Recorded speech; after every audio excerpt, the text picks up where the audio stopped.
Good one. Now, you've just come back, Chris. I think congratulations and all. You've just come back from your honeymoon. We saw you proposing to your girlfriend Karen there. Yeah. Then where you went to the Caribbean, is that right? The Bahamas, yeah, Barbados. Good Sandy Lane to be exact, yeah.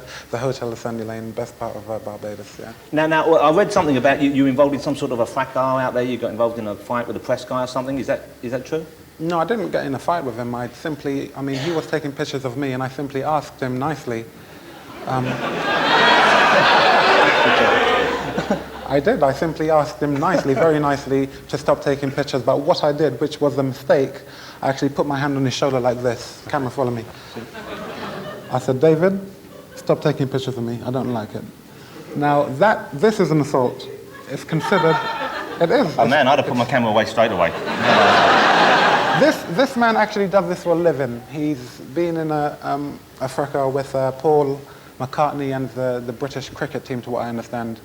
He calls himself a professional photographer, a freelance, but he's a professional in taking out lawsuits on famous people, or, well, I don't regard myself as famous. You do because of my boxing ability, but he likes taking advantage of these people. I must warn you, Chris, you will be hearing from my lawyers in the morning about that.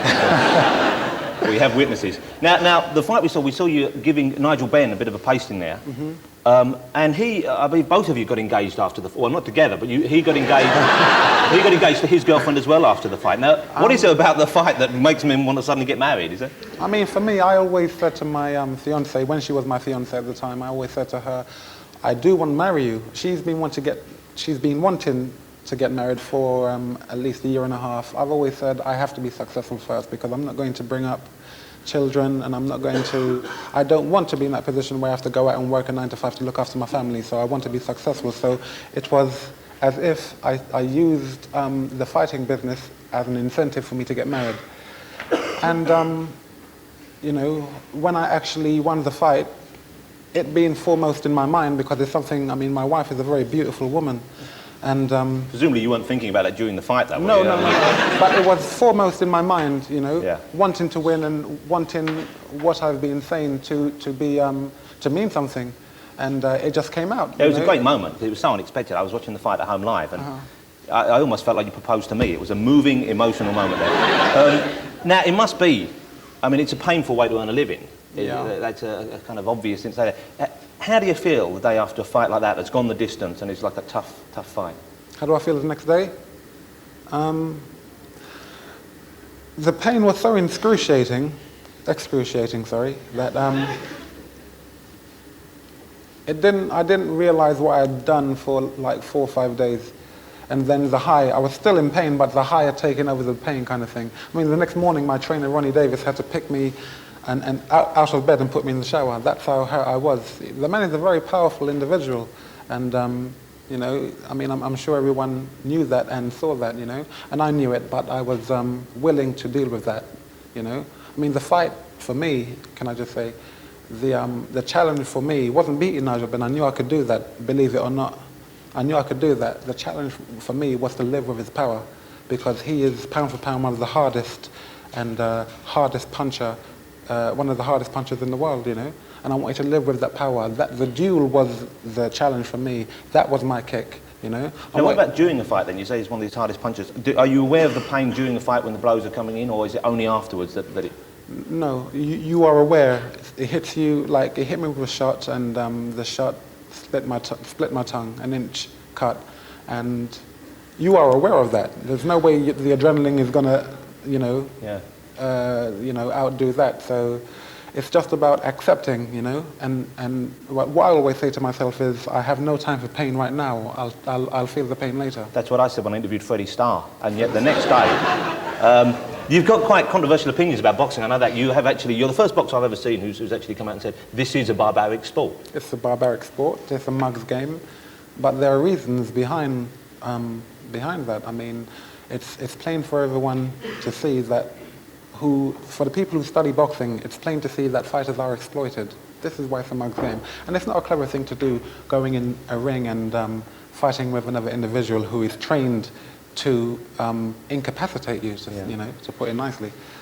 I haven't, and I've never told anyone anything they don't already know. It's just facing up to that truth, you know. and I speak my mind. But most boxers don't. Is that because they don't want to admit that, or is it just because they're plain stupid? I think no. I don't think fighters are plain stupid. No, they're not. I mean... Some of them must be, though, I'm sure. Well, you know, there's normal individuals in the street who are stupid. Yeah. Now, some boxers, a lot of pugilists, they're out there, and the trainers and the managers,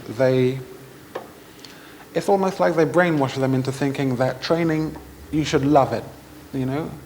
I'm sure if the majority of fighters sat down and asked themselves whether they do really like what they're doing, they'll come up with the answer no, because it's not fun getting up every morning in the rain, in the snow, in the cold, running and going to the gym and taking, you know, punishing yourself every day, denying yourself the things what everyday people do, you know. But that's enough about my routine. Let's talk about boxing.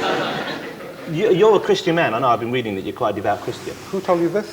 I've been reading about it. It's not a subject I'd care to go into, actually. The only issue that interested me was whether or not there's any conflict in you as a boxer. You're going in and you're doing something which I would not describe as a Christian act, beating the tar out of someone, and yet you're a devout Christian. Is there any conflict? Do you feel any difficulty with that? There's no conflict whatsoever. Boxing, for me, I can explain it, it's like a religion in that you have to deny yourself, you have to live very pure, very clean. No badness. Your mind must be pure. I mean, physically, you mustn't do any bad acts. For me, I mustn't do any bad acts, and I mustn't even think it, and that will make me a pure fighter. Now,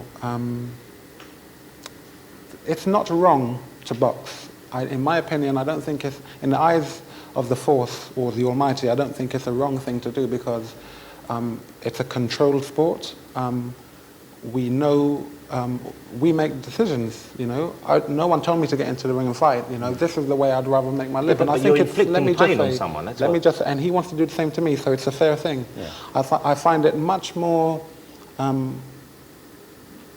you say this is maybe stupid, I find it much more stupid or humiliating to go out and do things what some people do for money. You know, I'm not hurting anyone, because you hurt people obviously, but it's not.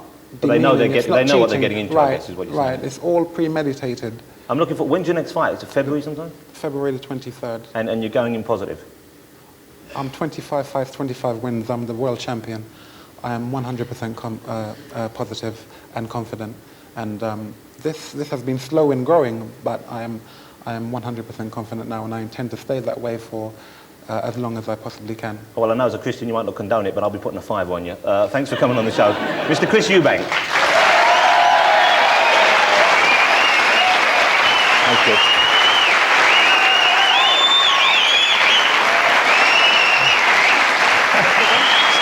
Stay seated, relax.